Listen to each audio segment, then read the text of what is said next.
तो मूवी की शुरुआत में हम समंदर के बीचों बीच एक बोट को देखते हैं जिसमें जूली, उसका हस्बैंड टॉम और उसकी बेटी कैसी और उसका बेटा बेन ये सब होते हैं। असल में दोस्तों बेन की सालगिरह थी, इसलिए ये लोग समंदर के बीच सेलिब्रेट करने आए थे। फिर जूली स्विमिंग करने चली जाती है और कैसी हेडफोन्स लगाकर सॉन्ग सुनती है। वहीं दूसरी तरफ हम टॉम को देखते हैं जो बेन को फिशिंग करना सिखा रहा था। अब जूली को पानी में कुछ ठहराव महसूस होने लगता है। उसको समझ नहीं आता कि आखिर ये क्या हो रहा है।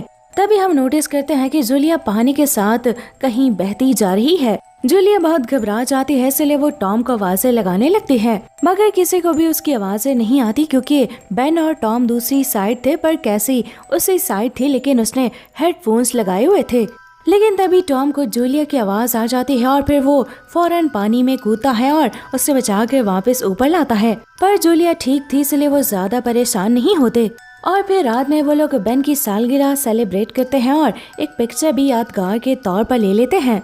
उसके बाद कैसी अपने बॉयफ्रेंड से वीडियो कॉल पर बात कर रही होती है। तभी वो देखती है कि उसके पीछे बिजली खड़क रही है। जब वो उससे पूछती है तो वो उसे बताता है कि यहाँ का मौसम काफी खराब है और बहुत देर से बिजली खड़क रही है। अब ये बात आकर वो फौरन सबको बताती है कि शहर का मौसम काफी खराब है। फिर तभी उन्हें कुछ आवाजें आती हैं और जब जाकर सब देखते हैं तो वहाँ पर बहुत सारी शार्क्स होती हैं। ये देखकर टॉम बहुत हैरान हो जाता है क्योंकि यहाँ पर शार्क्स नहीं होती, पर ये आई कहाँ से हैं। फिर जब कुछ ही देर में वो शार्क्स चली जाती हैं तो टॉम नीचे पानी में देखने जाता है कि बोट को तो कुछ नहीं हुआ, लेकिन जब वो ऊपर आता है तो वो जख्मी होता है क्योंकि उसे कुछ चोट आ गई थी। अब जूलिया उससे पूछती है कि नीचे सब ठीक तो है, पर वो कहता है कि नीचे से बोट थोड़ी टूट गई है, इसलिए हम बोट को स्टार्ट नहीं कर सकते वरना इंजन खराब हो जाएगा। फिर वो लोग किसी से कांटेक्ट करने की कोशिश करते हैं मगर नहीं होता।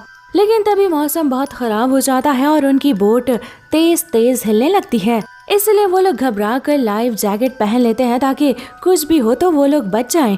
पर जब अगली सुबह उनकी आंख खुलती है तो वो लोग देखते हैं कि बोट एक जगह पर खड़ी हुई है, यानी कि हिल भी नहीं रही। लेकिन जब वो लोग बाहर जाते हैं तो हैरान हो जाते हैं क्योंकि वो लोग जमीन पर थे, यानी कि समंदर का सारा पानी शहर में चला गया था और समंदर जमीन पर बन गया था।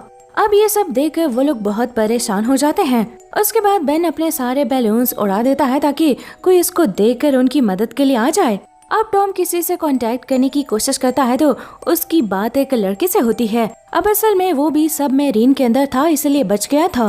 वो उन्हें बताता है कि वो पानी तकरीबन 1 हफ्ते के अंदर वापस आ जाएगा, इसलिए तुम लोग अपनी जान बचाने के लिए किसी ऊंची जगह पर चले जाओ। अब टॉम उससे पूछता है कि आप हम लोगों को भी सबमरीन में ले लेंगे, लेकिन इस पर वो कहता है कि ये सबमरीन बहुत छोटी है, इसमें बस 2 या 3 लोग आ सकते हैं। इसलिए टॉम उसे कहता है कि अच्छा फिर आप मेरे 2 बच्चों को रख लें ताकि वो सेफ रहें।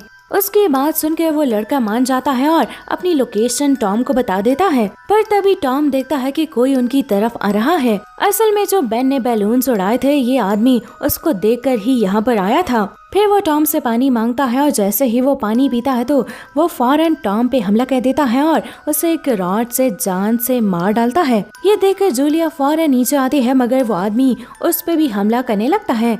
इसलिए जूलिया फौरन बोट में जाकर कैसी और बेन को छुपा देती है और साथ ही साथ कैसी को एक चाकू भी दे देती है। उसके बाद वो खुद भी छुप जाती है, पर जब वो आदमी अंदर आता है तो वो जूलिया को ढूंढने लगता है। फिर जैसे ही जूलिया उसके हाथ लगती है वो उसे भी रॉड से मारने लगता है, मगर पीछे से कैसी उसे चाकू मार देती है और फिर वो तीनों वहाँ से निकलकर भाग जाते हैं। अब जब रास्ते में वो लोग टॉम की बॉडी देखते हैं तो बहुत ज्यादा रोते हैं, मगर वो आदमी उनका पीछा कर रहा था, इसलिए उन लोगों को फौरन वहाँ से भागना पड़ता है। अब रास्ते में वो लोग थक कर एक जगह पर बैठ जाते हैं, लेकिन बेन रोने लगता है क्योंकि उसे गिल्ट था कि अगर वो बैलून्स नहीं उड़ाता तो आज उसके डैड जिंदा होते। मगर जूलिया उसे संभालती है और इसी बीच वो देखती है कि वो आदमी उनके पास ही आ रहा है, इसलिए उन्हें वहाँ से भागना पड़ता है और अब वो बहुत देर तक चलते रहते हैं। फिर रास्ते में उन्हें एक बहुत सालों पुराना प्लेन मिलता है जो कि डूब गया था, पर आज रात उन्हें वहीं पर स्टे करनी होगी। अब वो लोग वहाँ पर आराम करने लगते हैं और जूलिया टॉम को बहुत याद करती है। यहाँ पर हमें ये पता चलता है कि जूलिया और टॉम की लव मैरिज हुई थी और वो दोनों एक दूसरे से बहुत प्यार करते थे। खैर फिर वो सभी लोग सो जाते हैं। फिर रात में कैसे की आंख किसी आवाज से खुलती है। वो बाहर जाकर देखती है तो वहाँ कुछ नहीं होता, पर तभी वो आदमी पीछे से उस पे हमला करने लगता है, मगर जूलिया ही उस पे हमला करके उसे मार डालती है। फिर वो लोग वापस प्लेन में सो जाते हैं और जब सुबह उठते हैं तो वो लोग उस आदमी की बॉडी को देखकर काफी हैरान हो जाते हैं, क्योंकि उसकी बॉडी काफी फट चुकी थी कि जैसे किसी जानवर ने उसे खाया हो। ये देखकर वो लोग समझ जाते हैं कि यहाँ पर बहुत खतरा है, इसीलिए वो लोग वापस वहाँ से भागने लगते हैं। अब बीच में बेन को बहुत प्यास लगती है, जिसकी वजह से उसे कंट्रोल नहीं होता और वो जमा हुआ गंदा पानी जमीन से पी लेता है, जिसके बाद उसकी तबीयत बहुत खराब हो जाती है और उससे चला भी नहीं जाता। फिर वो लोग थोड़ी देर वहीं पर रुकते हैं, मगर जूलिया को कुछ आवाजें आती हैं और वो उन दोनों को उठाती है। अब वो लोग वहाँ पर कुछ ऐसा देखते हैं जिससे डर कर जोर जोर से भागने लगते हैं। फिर वो लोग कुछ कंटेनर्स की तरफ पहुँच जाते हैं जहाँ पहले से ही कुछ लोग थे। अब इसी बीच हमें दिखाया जाता है जो चीज उनके पीछे थी वो बड़े बड़े केकड़े थे। अब जो लोग वहाँ पर थे वो फौरन कंटेनर के गेट बंद कर लेते हैं, जिसकी वजह से उन्हें ऊपर चढ़ना पड़ता है, पर जूलिया के पैर को एक केकड़ा जख्मी कर देता है।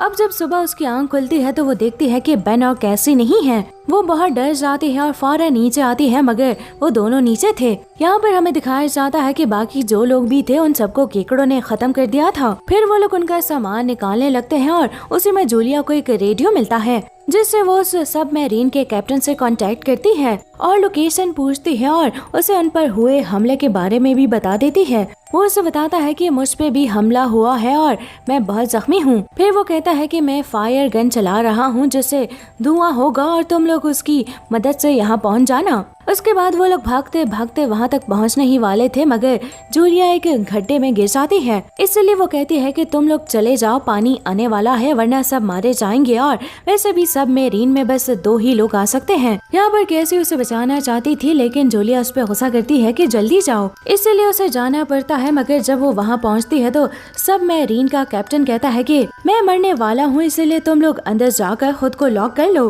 अब उसकी बात सुन के कैसी फौरन जूलिया के पास जाती है और उसे बताती है कि सबमरीन में जगह है, वो कैप्टन नहीं आ रहा। फिर वो जूलिया को बहुत मुश्किलों से निकालती है, पर जब वो वापस आ रहे होते हैं तो दूसरी तरफ से पानी आने लग जाता है, मगर खुशकिस्मती से वो लोग अंदर घुस जाते हैं और सबमरीन को लॉक कर लेते हैं। फिर उन्हें पानी के झटके लगते रहते हैं और वो हिलते रहते हैं। लेकिन जब सुबह उनकी आंख खुलती है तो सबमरीन एक जगह पर रुकी हुई थी। फिर जब वो लोग बाहर आते हैं तो वो लोग एक शहर में थे जो पानी में डूबा था और शायद अब वहाँ कोई भी नहीं बचा था। और फिर दोस्तों इसी के साथ ये मूवी, ये कहानी दी एंड हो जाती है।